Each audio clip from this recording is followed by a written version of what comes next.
Hey, what's up, everybody? Welcome to episode number 121 here on season number 2. And today we are getting into 5 things the investor should do on the weekend. So these videos are meant for educational purposes only and not meant to be taken as financial advice. You are responsible for your assets and to properly protect them.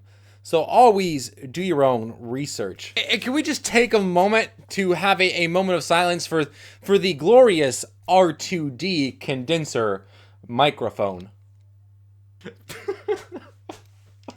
What?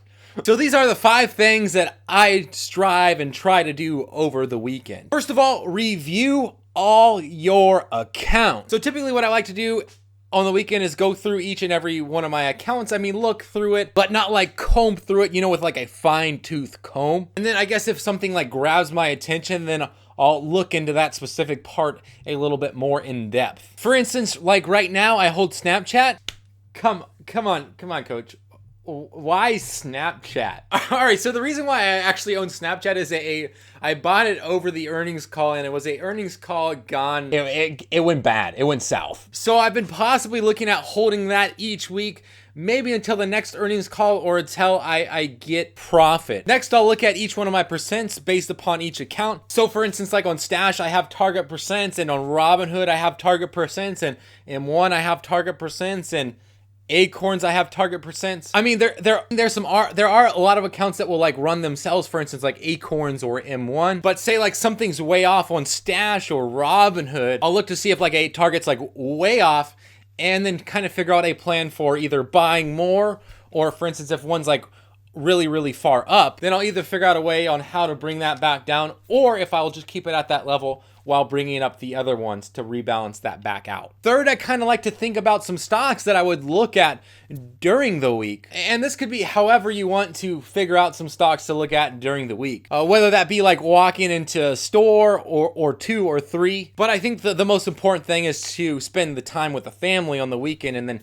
do the work during the work week. But basically kind of write them down and then until it becomes the week, and then go ahead and check them out and see if they look good for you. Fourth, I think it's important to think about the mistakes that you made during that week. Maybe you let the market get the best of you and possibly have a day ruined based upon like an earnings call or something like that. Or maybe you had like a good earnings call, so you just started throwing money at the stock for no apparent reason. So basically figure out what you did and then figure out how to prevent that moving forward into the future. And then number five, this is something that is a struggle for me, but it's to read a 10K or research an ETF each weekend. So hands down, I absolutely love 10Ks, but I hate reading them. However, that's why I'm trying to figure out a way to read them via audio version. Yo, coach, maybe that's a like business idea, huh? First of all, I think 10Ks give you a lot of insight into companies. And I mean, one is not really that hard to do. It is asking a little bit much, but it's not that hard. Or for instance, if it's an ETF, look at it, maybe it's a similar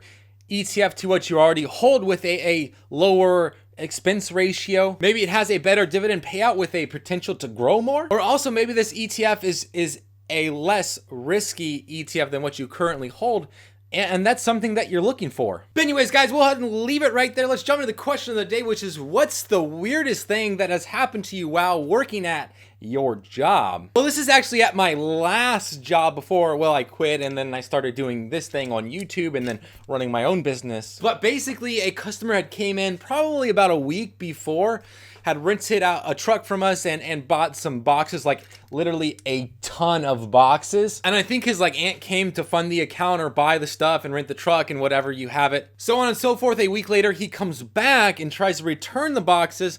However, he didn't have the card on file, so we couldn't issue a refund. So needless to say, he like walks off and has a plane to catch, and I thought he like pieced out of town or something like that. Then like a week after that week, he shows up in a Uber or taxi cab or something, and like literally walks in the store and then walks into the back, into the break room, like the employees hang out. And I was like, what the heck are you doing? He basically looks at me and like, you guys got a drinking fountain here? I'm like, bro, not like just walking in the back into the employee break room is a good idea, you know? And I was like, we don't have a water fountain here. So anyways, he's like, okay, bye. And just like left. And I was like, That was so weird. Anyways, like I always say, if you got any questions regarding Stash, Acorns, Robinhood, M1 Finance, as well as general investing, business entity coaching, post those questions down below. Please don't forget to subscribe right up here and check out funding my M1 account. Check out this video right here. And as always, thank you for watching. I really appreciate it.